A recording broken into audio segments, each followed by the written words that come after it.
ഇപ്പം നമ്മൾ കേരളത്തിൽ ചെയ്യുന്ന പോലെ തന്നെ നിമാവരയ്ക്കും വേരുപുഴുവിനും ഒക്കെയുള്ള മരുന്നുകൾ നമ്മൾ ചെയ്യുന്നുണ്ട്.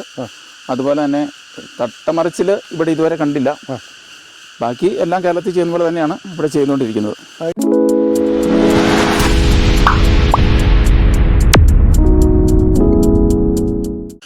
എല്ലാവർക്കും നമസ്കാരം.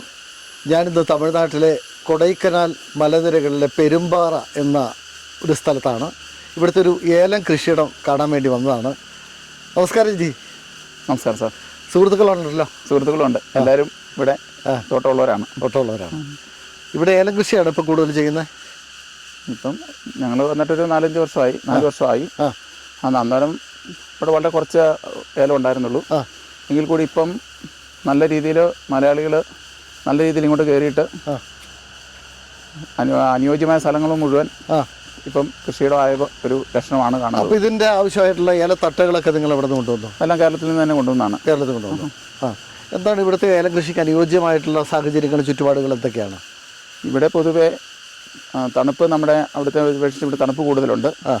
പിന്നെ ഇടക്കാലം കൊണ്ട് ഇവിടെ മഴ കുറവായിരുന്നെന്നാണ് ഇവിടുത്തെ പ്രദേശവാസികൾ പറയുന്നത്. നമ്മളിവിടെ തോട്ടെടുത്തതിന് ശേഷം കേരളത്തെക്കാൾ അനുകൂലമായ ഒരു മഴയും കാലാവസ്ഥയും ഇവിടെ അനുകൂലമായി തന്നെ കിട്ടുന്നുണ്ട്. അപ്പോൾ അനുകൂലമായ സാഹചര്യത്തിലാണ് ഇവിടുത്തെ ഏലം പരിപാലനം. ഇതിപ്പോൾ നമ്മൾ കാണുന്ന ചെടികളൊക്കെ എത്ര പ്രായമുള്ളതാണ്? ഇത് 4 വർഷം ചെടിയാണ് സാർ. 4 വർഷം.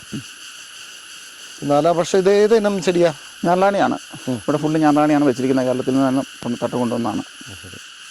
അപ്പോൾ ഞെള്ളാനി ഏലം കൃഷിക്ക് അനുയോജ്യമായ ഒരു ഇടമാണ്.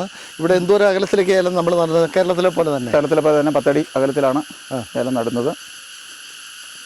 ഇത് പരിപാലനം എങ്ങനെയാണ്? കാലാവസ്ഥ അനുകൂലമായതോട് കൂടിയിട്ട് പരിപാലനം കുറഞ്ഞിട്ടുണ്ടോ? പരിപാലന ചെലവ് കുറഞ്ഞിട്ടുണ്ടോ? പരിപാലന ചെലവ് ഇപ്പം നമ്മൾ കേരളത്തിൽ ചെയ്യുന്ന പോലെ തന്നെ നിമാവരയ്ക്കും വേരുപുഴുവിനും ഒക്കെയുള്ള മരുന്നുകൾ നമ്മൾ ചെയ്യുന്നുണ്ട്. അതുപോലെ തന്നെ തട്ടമറിച്ചിൽ ഇവിടെ ഇതുവരെ കണ്ടില്ല. ബാക്കി എല്ലാം കേരളത്തിൽ ചെയ്യുന്ന പോലെ തന്നെയാണ് ഇവിടെ ചെയ്തുകൊണ്ടിരിക്കുന്നത്. ഈ തട്ട നല്ല ബലിഷ്ഠമായ തണ്ടുകളൊക്കെ ആണല്ലോ. മരുന്നടിയൊക്കെ എങ്ങനെയാണ്? മരുന്നടി ആദ്യം ഞങ്ങൾ വന്നപ്പോൾ പുഴുവിൻ്റെ ശല്യം തീരെ കുറവായിരുന്നു. പക്ഷെ എന്നാലും ഇത് വ്യാപകമായതോടുകൂടി കേരളത്തിലെ പോലെ തന്നെ 30 ദിവസത്തിന് 40 ദിവസത്തിനിടയ്ക്ക് മരുന്നടിച്ചു കൊടുക്കേണ്ട അവസ്ഥയാണ് ഇപ്പോൾ ഉള്ളത്. ഇപ്പോൾ എല്ലാവരും അതനുസരിച്ച് ചെയ്യുന്നുണ്ട്. അതുപോലെ തന്നെ ഫംഗിസൈഡും അടിച്ചു കൊടുക്കണം. ഫംഗസുകളുടെ പ്രവർത്തനവും ഇവിടെ തുടങ്ങിയിട്ടുണ്ട്.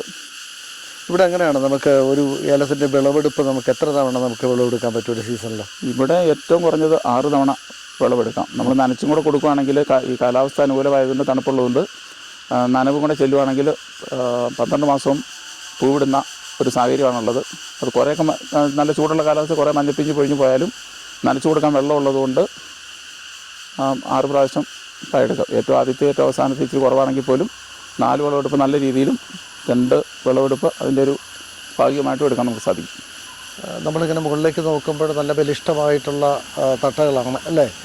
ഇവിടെ ഈ വേരുപുഴു നമറ്റോടും ഇല്ലാത്തതുകൊണ്ട് തട്ടകളെല്ലാം ഊർജ്ജസ്വലമായിട്ടാണ് നിൽക്കുന്നത്. അതിൽ നിന്ന് വരുന്ന ചിമ്പുകൾ ഇടവേളയിൽ ഈ മരുന്നടിക്കുന്നത് നിങ്ങൾ 30-40 ദിവസത്തിനുള്ളിൽ അടിക്കും. അത് കാലാവസ്ഥയും കൂടെ നോക്കിയിട്ട് മഴ കുറവാണെങ്കിൽ 30 ദിവസമാകുമ്പോൾ അടിക്കും. മഴയുള്ള സമയത്ത് 40 ദിവസം കൂടുമ്പോൾ അടിക്കും. പൊതുവേ ഇവിടെ എങ്ങനെയാണ് ആളുകൾ മലയാളികളോട് വന്ന് സ്ഥലം എടുക്കുമ്പോൾ എങ്ങനെ എത്ര നാളത്തേക്കൊക്കെയാണ് നമ്മൾ പാട്ടത്തിന്? ഇവിടെ കേരളത്തിലെ പോലെ കേരളത്തിൽ 30 വർഷമാണ് പൊതുവെ നമുക്ക് പാട്ടത്തിന് കിട്ടുന്നത്. എന്നാൽ ഇവിടെ 11 വർഷം വരെ കിട്ടും. പിന്നെ 10 വർഷം 11 വർഷം നമുക്ക് കിട്ടും. അതിൻ്റെ പാട്ടത്തുകയൊക്കെ എങ്ങനെയാണ് ഇവിടെ? പാട്ടത്തുക നമ്മൾ കേരളത്തിലെ പോലെ വർഷാവർഷം കൊടുക്കുകയല്ല. ഇവിടെ ആദ്യത്തെ 2 വർഷം ഒരുമിച്ച് കൊടുത്തിട്ട് പിന്നീടുള്ള 9 വർഷത്തെ ഇപ്പം 11 വർഷത്തേക്ക് എടുക്കുന്നതിന് പിന്നീട് 9 വർഷത്തെ പൈസ ഒരുമിച്ച് 3-ാം വർഷം കൊടുക്കണം. അത് ഇവിടെയുള്ള പ്രദേശവാസികളിൽ നിന്നാണ് നിങ്ങൾ സ്ഥലം എടുത്തത്? ഇല്ല, ഇവിടെ തന്നെയുള്ളവരാണ്. അവരെല്ലാം ബിസിനസ് മറ്റു കാര്യങ്ങളൊക്കെ ആയിട്ട് അവർ പുറത്താണ്, മധുരയിലൊക്കെയാണ്. അവർ മാനേജർമാരും മറ്റു സംഭവങ്ങളൊക്കെ ഇവിടെ ഉണ്ട്. അതിൽ അങ്ങനെയാണ് നമുക്ക് കിട്ടിയിരിക്കുന്നത്. അപ്പോൾ നമ്മൾ 1 ഏക്കറിന് എത്ര രൂപ അങ്ങനെ ഉണ്ടോ? 1 ഏക്കറിന് ആദ്യം ഞങ്ങളിത് വന്നെടുക്കുമ്പോൾ 15 രൂപയായിരുന്നു 4 വർഷം മുമ്പ്. പക്ഷെ ഇപ്പം തുക കൂടി. ഇപ്പോൾ ഇതുപോലുള്ള സ്ഥലം കിട്ടണമെങ്കിൽ 50 രൂപയ്ക്ക് മുകളിൽ കൊടുക്കേണ്ട അവസ്ഥയാണ് ഉള്ളത്. 4 വർഷം മുമ്പ് 15,000 രൂപയുള്ളായിരുന്നു അല്ലേ? ഉണ്ടായിരുന്നുള്ളൂ. ഇപ്പോൾ ഒരു 50,000 രൂപയോളം 1 ഏക്കറിന്. 50,000 രൂപയായി കുറഞ്ഞ ഒരു സ്ഥലം പോലും ഇവിടെ കിട്ടത്തില്ല. നല്ല സ്ഥലങ്ങളെല്ലാം ഈ പറഞ്ഞ മലയാളികൾ വന്ന് എടുത്തു പോയി. പിന്നെ ഇവിടെയുള്ള തമിഴ്ക്കാരും ഇത് കണ്ടിട്ട് തന്നെ ഒത്തിരി പേര് കൃഷി ചെയ്യുന്നുണ്ട്. ഇപ്പം നമ്മുടെ സുഹൃത്ത് അവിടെ നിന്ന് തന്നെ 1 വർഷം 1 ലക്ഷം തട്ട വരെ ഇവിടെ കൊണ്ട് കൊടുക്കുന്നുണ്ട്. തമിഴ്ക്കാർക്കാണ് കൊണ്ട് കൊടുക്കുന്നത്. അവരും വ്യാപകമായിട്ട് കൃഷി ചെയ്യുന്നുണ്ട്. ഇത് ഒരേ മേനിക്കായാണ് എല്ലാ ചെടികളിലും ഏകദേശം അല്ലേ? എല്ലാ ചെടികളിലും കുഴപ്പമില്ല. ഇതിപ്പം പുതിയ വള്ളി അടിച്ച് വരുന്നേ ഉള്ളൂ. പൂവിട്ട് 1-2 കായായിട്ടുള്ളൂ. അനുയോജ്യമായ കാലാവസ്ഥയായിരുന്നു. വളപ്രയോഗം എന്താ കൊടുക്കുന്നത്? വളപ്രയോഗം നമ്മൾ ചാണകം കൊടുക്കും, എല്ലുപൊടി കൊടുക്കും, പിന്നെ ചെറിയ തോതിൽ രാസവളങ്ങൾ കലക്കി ഒഴിക്കും, വളരെ മൈന്യൂട്ടായിട്ട്. ഒരു വർഷം തന്നെ എത്ര വളപ്രയോഗം ചെയ്യാറുണ്ട്? ഒരു വർഷം ചാണകവും എല്ലുപൊടിയും ബേസായിട്ടൊന്ന് കൊടുക്കും, പിന്നീട് 4 പ്രാവശ്യം ചെറിയ തോതിൽ കലക്കി ഒഴിക്കും. ഇപ്പോൾ 4 വർഷത്തെ ഒരു എക്സ്പീരിയൻസ് താങ്കൾക്കുണ്ടല്ലേ ഈ മേഖലയിൽ? ഈ മേഖല ഇവിടെ വന്നിട്ട് 4 വർഷം ആയി. ഈ കൊടൈക്കനാൽ എന്ന് പറയുമ്പോൾ വളരെ വിശാലമായിട്ടുള്ളൊരു ഏരിയയാണ്. അതിനകത്ത് ഏതെല്ലാം മേഖലകളാണ് ഇപ്പോൾ കൂടുതൽ കൃഷിയിടങ്ങളായിട്ടുള്ളത്?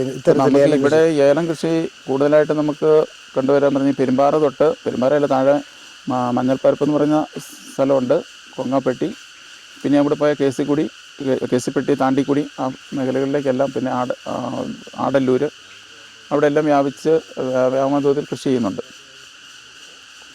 അപ്പോൾ കൊടൈക്കനാൽ മലനിരകളുടെ ഒരു ഭാഗമാണ് ഇതല്ലേ? കൊടൈക്കനാൽ ഇത് ശരിക്കും പറഞ്ഞാൽ ഇവിടുന്ന് നമുക്ക് ശരിക്കുള്ള കൊടൈക്കനാലിലേക്ക് ഇവിടെ 40 കിലോമീറ്റർ ദൂരമുണ്ട്. 40 കിലോമീറ്റർ ഉണ്ട്. ശരിക്കും കൊടൈക്കനാൽ നമ്മുടെ വ്യൂ പോയിന്റ് അല്ലെങ്കിൽ ആ ടൂറിസ്റ്റ് പ്ലേസിലേക്ക് 40 കിലോമീറ്റർ ദൂരമുണ്ട്. അപ്പോൾ നമ്മൾ കൃഷിയുടെ എവിടെയാണെന്ന് പറയുമ്പോൾ ചോദിക്കുമ്പോൾ കൊടൈക്കനാലിലേക്ക് പോകുന്ന വഴി അതിൻ്റെ പേരിൽ അങ്ങനെയാണ് പൊതുവെ പറയുന്നത്. ഇത് ഡയറക്റ്റ് നമ്മുടെ കേരളത്തിൽ നിന്ന് വരുമ്പോൾ ഡയറക്റ്റ് കൊടൈക്കനാൽ റൂട്ടല്ല, അത് മറ്റേ വത്തലുകൊണ്ടിന് മുമ്പേ തിരിഞ്ഞു പോകും. ഇത് വത്തലുകൊണ്ട് വന്നിട്ട് ആനപ്പിരിവ് എന്ന് പറഞ്ഞ സ്ഥലത്ത് കേസിപ്പെട്ടി താണ്ടിക്കൂടി കൂടി പോകുന്ന റോഡിൻ്റെ സൈഡാണ് ഈ സ്ഥലമുള്ളത്.